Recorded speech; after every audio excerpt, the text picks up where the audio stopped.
The front door creaked open just enough for a girl's silhouette to slip through. 16-year-old Hannah Whitmore stood barefoot on the porch, her tear-streaked face pale in the moonlight. She clutched a dim flashlight in one hand, her other arm crossed tightly over her chest, as if she was holding herself together. A dog barked somewhere far off. Behind her, the house remained dark, silent, like it hadn't just swallowed a scream. Moments earlier, she turned toward the woods. 1 step, 2, then she ran, her gown fluttering behind her, breath catching on sobs, as if something inside the house had broken her for good. By morning, she was gone. No footprints, no goodbye, just an empty bedroom window, and a family that would never be the same. July 16th, 2004, Stonebrook, Oregon. 10:37 p.m., Whitmore residence. The house on Hollow Ridge Lane looked peaceful from the outside, a modest 2-story wrapped in ivy and chipped white paint. Inside was anything but. Hannah sat curled on the edge of her twin bed, her legs tucked to her chest, her fingers twisting the frayed edge of a pillowcase. The soft hum of cicadas filtered through the open window. Her room smelled like lavender spray and pencil shavings, a strange kind of safety. Downstairs, the familiar rhythm of her father's boots echoed faintly. First a cross tile, then hardwood. He was pacing again. She flinched at the sound of a slammed drawer. Her door was cracked just enough to see the hall. Enough to listen. "You think I don't notice?" Her father's voice boomed. "You think I don't know what's going on?" No response. Then a muffled voice, her mother. Hannah didn't want to hear it. Not again. Not tonight. She stood up, moving quietly. She reached under her bed and pulled out a small red backpack, already packed. A flashlight, a sweatshirt, a spiral notebook. 2 photos folded into a Ziploc bag. Her diary. She hesitated, then left it behind. Some things were safer left unread. Her sister, April, for years younger, was asleep on the couch with the TV still glowing blue. Some sitcom rerun laughed softly into the dark. Hannah stood in the doorway, watching her. April had never really known what went on upstairs. Or maybe she had, in her own way. Children absorb what adults try to hide. Hannah stepped forward, knelt beside her sister, and whispered, "Don't worry, I'll be okay." April didn't stir. Hannah kissed her forehead and tiptoed up the stairs. The back door creaked when she touched it. She paused, listening. Nothing. She exhaled, slowly. Then the floor above her groaned. Her father's voice, rough with drink, rose in fragments. "Lying little. Where's that girl?" She didn't wait. She opened the door and slipped into the cool night. The flashlight's beam bounced ahead as Hannah ran past the garden, past the old swing, and down the narrow deer path that led into the woods. She didn't know where she was going, just away, away from the house, away from him, from secrets and silence and the ache of pretending. She thought of her mother's quiet apologies, the whispered ones after slaps and slammed doors, the way her mom's hands shook holding a teacup, the way her father's smile didn't reach his eyes. She thought of her teacher, Mrs. Dwyer, who once told her she was brave. She didn't feel brave now, just gone. When April woke up, the house felt wrong, quiet in a way that made her chest hurt. By noon, the police were called. By nightfall, the woods were flooded with volunteers, dogs, drones, news vans. They found nothing, not the flashlight, not the backpack, not a single trace of her footsteps.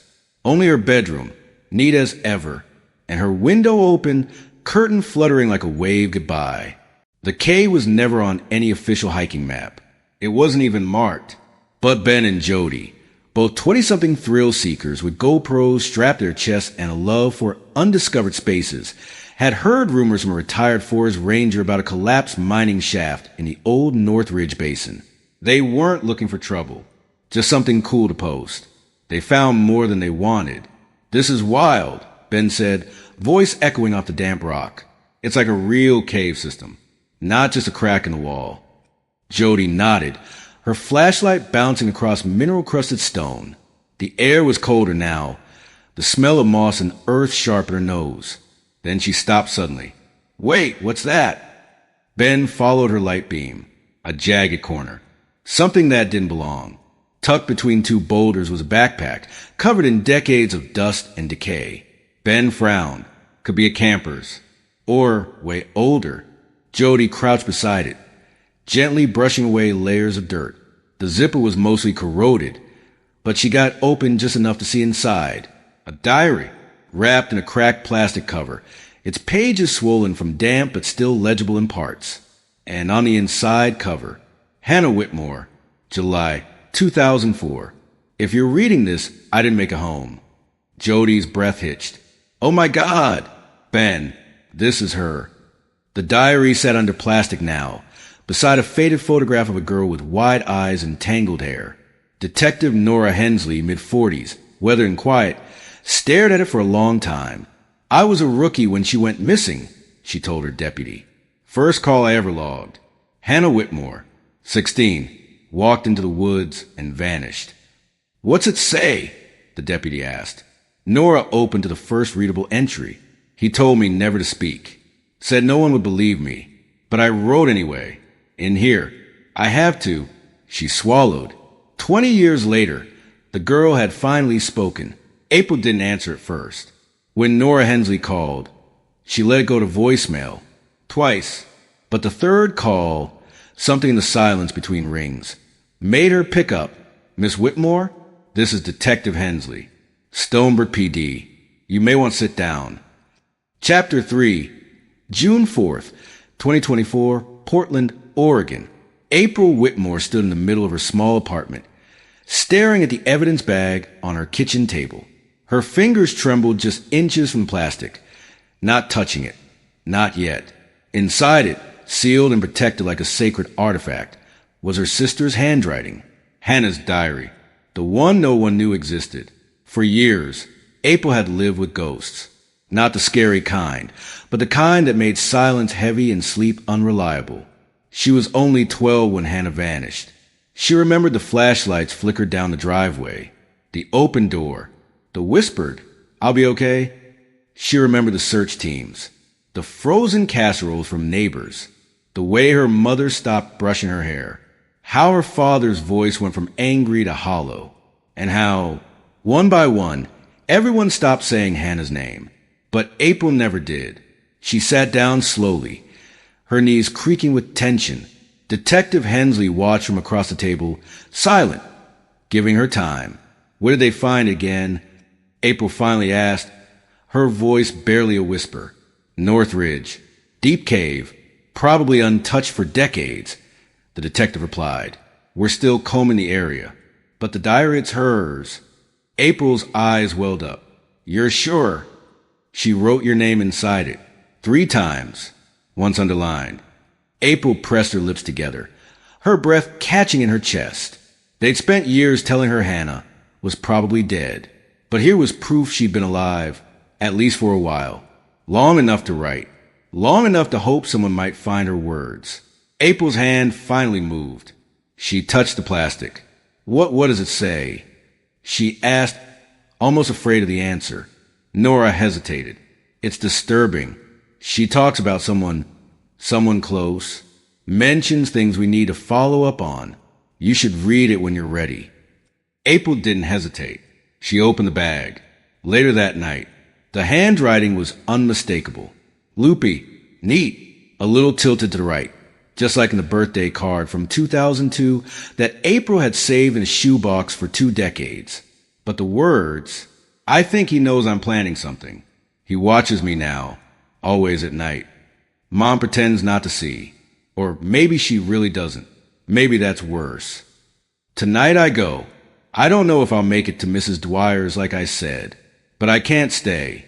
And on a back page, almost completely faded. If I disappear, it's not because I wanted to. April put the diary down, her breath shaking. It wasn't just a story anymore. It wasn't a rumor. It was real. Her sister had run for a reason. And now, finally, she'd left a trail behind. I don't even know why I'm writing this. I don't think anyone will ever read it. But when I don't write, my thoughts get louder. I hear them at night. Looping. He's angry again. I didn't even say anything this time. Mom just keeps folding laundry like nothing's happening, like the yelling isn't shaking the walls. She told me once that girls who push buttons get what's coming. I think she means me. I don't push anything. I tiptoe. Mrs. Dwyer asked me today why I looked tired. I told her it was summer boredom. She smiled but didn't believe me. I could tell. She's the only person I think might understand. I want to ask if I can stay with her after the weekend. Maybe just for a few nights. But I don't want to sound desperate, even though I am. He touched my shoulder in the hallway today. Just held it too long. Then he smiled and said, "You're becoming a woman." I almost threw up. Mom saw the bruise on my arm. She looked right at it and then asked me if I fell. I said yes. She nodded, told me to be more careful. And just like that, gone. Tonight was bad, worse than the others. I locked my door and moved the dresser in front of it. He was outside, knocking, calmly, like it was normal. He said, "You don't want to make me come in there." I didn't answer. I didn't breathe. This is it. I packed my old red backpack. Just the important stuff. Flashlight, notebook, photos of April and me, a couple granola bars. No phone. I don't want him to find me. I'm going to the woods behind the Hollow Ridge trailhead. Maybe I'll loop through to North Ridge and stay hidden in the old mining cut. If I can make it to the cave, I'll write again. I have to leave this house. If I stay here, I'll disappear in a different way. I've been here 2 days now, I think. The flashlight's dying. I hear animals outside sometimes, but they don't come in. It's cold at night. I buried the backpack under a rock shelf just in case. If anyone finds this, please look near the creek bend. That's where I hid the rest. My hands shake too much to write for long. I miss April. I hope she still hums while brushing her hair. Sometimes I think I hear someone calling my name from the woods. But when I crawl to the cave opening, there's no one there. If I disappear, it's not because I wanted to. Tell April I loved her. Tell her I wasn't weak. Tell her I survived longer than anyone thought I would. They'll lie about what happened. But this book, this is mine. Please, please don't forget me. H.W. Detective Hensley closed the last page slowly. The room was silent. Even the deputy beside her looked shaken. This wasn't just a disappearance, Hensley said. This was a girl running for her life. Detective Nora Hensley stood before the evidence board. A photo of Hannah Whitmore pinned dead center. Around it, strings of red twine stretched overlapping names, addresses, and newly reopened case files. Beneath Hannah's photo, Nora had scribbled one word in black marker. Listen. This time they would. Hannah's former English teacher, Elaine Dwyer, sat at the metal table, visibly older now, gray streaks in her bun, wrinkles carved deep around her mouth, but her eyes were sharp. She came to me, she said, back in '04, just a week before she vanished. Said she was scared. I asked why. She wouldn't say. But the way she looked at me, she took a breath. It was like she was already halfway gone. Did she mention anyone? Nora asked. Elaine hesitated. Not by name. But she clutched her arm when I asked if someone heard her. Looked down. Said, "It's not just me. I reported it to the school board. They never followed up." Nora frowned. "Do you remember who was on that board?" Elaine's eyes narrowed. Ask Pastor Alan Whitmore. Her father was chair back then. The Whitmore patriarch had died in 2011. Heart attack mid-sermon. But secrets outlive sermons. Nora knelt beside his grave, silent. She wasn't praying. Back at the station, April had filled in the blanks. Hannah's bruises, the cold dinners, the night her sister cried herself to sleep whispering, "Don't let him in." Why didn't anyone listen? Deputy Ruiz dusted off a file from 2004, notes from the original investigation. It was thin. No interviews with the family. No search of the woods beyond the main trail. No forensic sweep of the Whitmore house. And then he found it. A formal request filed by Hannah's mother for restraining order, never signed, never processed. Attached was a handwritten note. He promised it would stop. He's a good man. The town needs him. It was dated July 15th, 2004, the day before Hannah disappeared. April sat across from Nora diary on the table between them. My mom knew, April said. She had to. She told me once, when I was 15, that Hannah was the strong one, that she took the fall for both of us. Her voice cracked. I didn't understand what that meant until now. Nora reached into a folder. We think Hannah may have left more behind. In the cave, she wrote something about a hidden stash by the creek bend. April nodded. She used to talk about it, called it her safe box. We thought it was a game. Nora stood. Well, we're going to find it. Later that day, public park on the edge of Northridge Woods. Nora and her team marked off a square near the old creek bend. The scent of pine and damp moss filled the air. Dig carefully, she instructed. Within an hour, someone found something solid, wrapped in a torn, weather-stained cloth, buried under flat stones. Inside, a disposable camera, a child's bracelet, and a small USB drive sealed in plastic. Wait, Ruiz said. A USB? That couldn't have been hers. Not in 2004. Nora froze. Unless someone else buried it. Now, the question wasn't just what happened to Hannah Whitmore, but who has been guarding her secret all this time? Chapter 6. The evidence she was never meant to leave behind. June 11th, 2024, Stonebrook PD Digital Crimes Lab. The USB drive was still damp when they inserted it into the station's secure forensics terminal. Deputy Ruiz leaned forward, tension in his jaw. Please tell me it's not empty, he muttered. A folder popped open. 3 items inside. A folder labeled camera. A video file titled for her. A document called note.txt. Detective Nora Hensley drew a slow breath. Let's start with the video. The screen faded in. It was grainy, time-stamped May 19th, 2024, barely 3 weeks ago.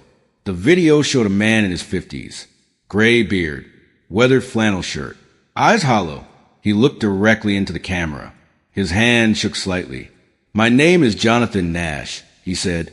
I was part of the church security team back in 2004. I saw something the night Hannah Whitmore ran. He swallowed. I was stationed outside Pastor Whitmore's house. I wasn't supposed to be.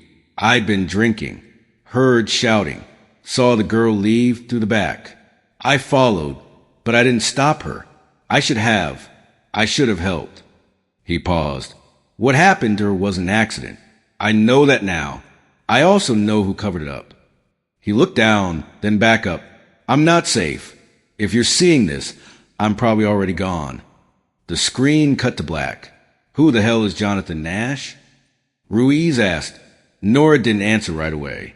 Her mind was already racing, because the name Jonathan Nash had never appeared in any 2004 files. Not in interviews. Not on church records. Not even in town employment logs. It was like he'd been erased. The camera folder contained 13 images. Most were photos of the cave interior, the backpack, Hannah's hiding spot, all dated May 18th, 2024. But the last photo was different. It showed a photo frame. Cracked, dusty, half buried in rock. Inside it, a school picture of Hannah and April, ages 12 and 16, scrawled across the glass in marker. She didn't die here. April gasped when she saw it. She made it out, she whispered. She must have. For a while, the text file was just one line. Look at the mine shaft. The sealed one. It's not as empty as they say. We got an abandoned shaft listed near Northridge, Nora said. It was sealed off in 1989 after a structural collapse. But there were rumors it had unofficial access tunnels, used during Prohibition, not on any modern maps. Ruiz blinked. Are we saying she could have been down there? That someone. We're saying, Nora interrupted, that this was never just about a runaway girl. This was about silence, about a town that kept itself blind for 2 decades. By nightfall, the discovery had leaked, breaking. 20-year-old Stonebrook cold case reopened after evidence found in forest. The headlines flashed across Oregon news stations. But for April Whitmore, sitting alone in her childhood bedroom that she hadn't seen in 15 years, it wasn't about headlines. It was about the look on her sister's face in that photo. Not scared, not broken, determined, like she had something left to say. April stared at the rusted steel door, its hinges laced with ivy, both sealed under layers of stone in silence. This was the place her sister may have hidden, or died, or somehow escaped from. A search team stood behind her, flashlights and harnesses ready. Detective Hensley was at her side, clipboard in hand, eyes alert. "You don't have to go in," Hensley said quietly. April didn't respond. She was already stepping toward the shaft. Inside the tunnel, the air was thick with dust and memory. The mine was narrower than she expected, barely 6 feet wide in places. The walls slick with underground moisture. Her flashlight caught old wooden support beams, cracked and decaying. About 20 feet in, she saw it. Red paint, a handprint on the rock wall. Small, faded, childlike. She swallowed.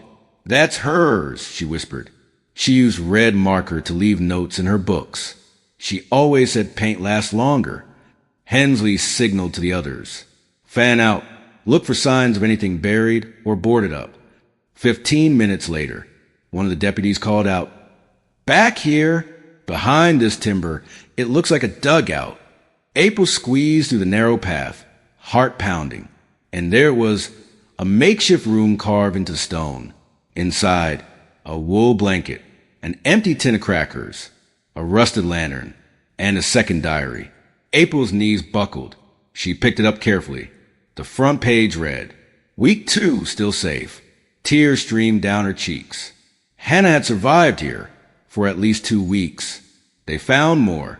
Behind a broken plank was a small envelope addressed to April, "If you ever come back." April opened it with shaking hands. Inside was a photograph, the two of them on a tire swing, age 9 and 13. On the back, Hannah had written, "You were the only light. Keep going. Please." Hours later, back at the surface, the sun was setting as April emerged. Squinting against the light, reporters waited. Cameras clicked, but none of it mattered. She held the second diary to her chest like it was made of breath itself. She lived, she whispered. She fought. And now, April would finish what Hannah started. Second diary found in mine.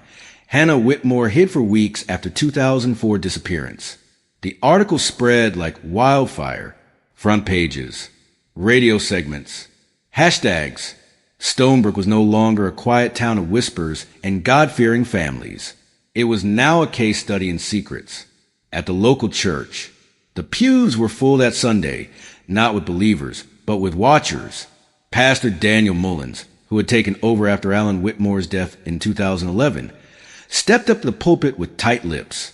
"I know what's being said about our past," he began, "but we must not let judgment overcome faith.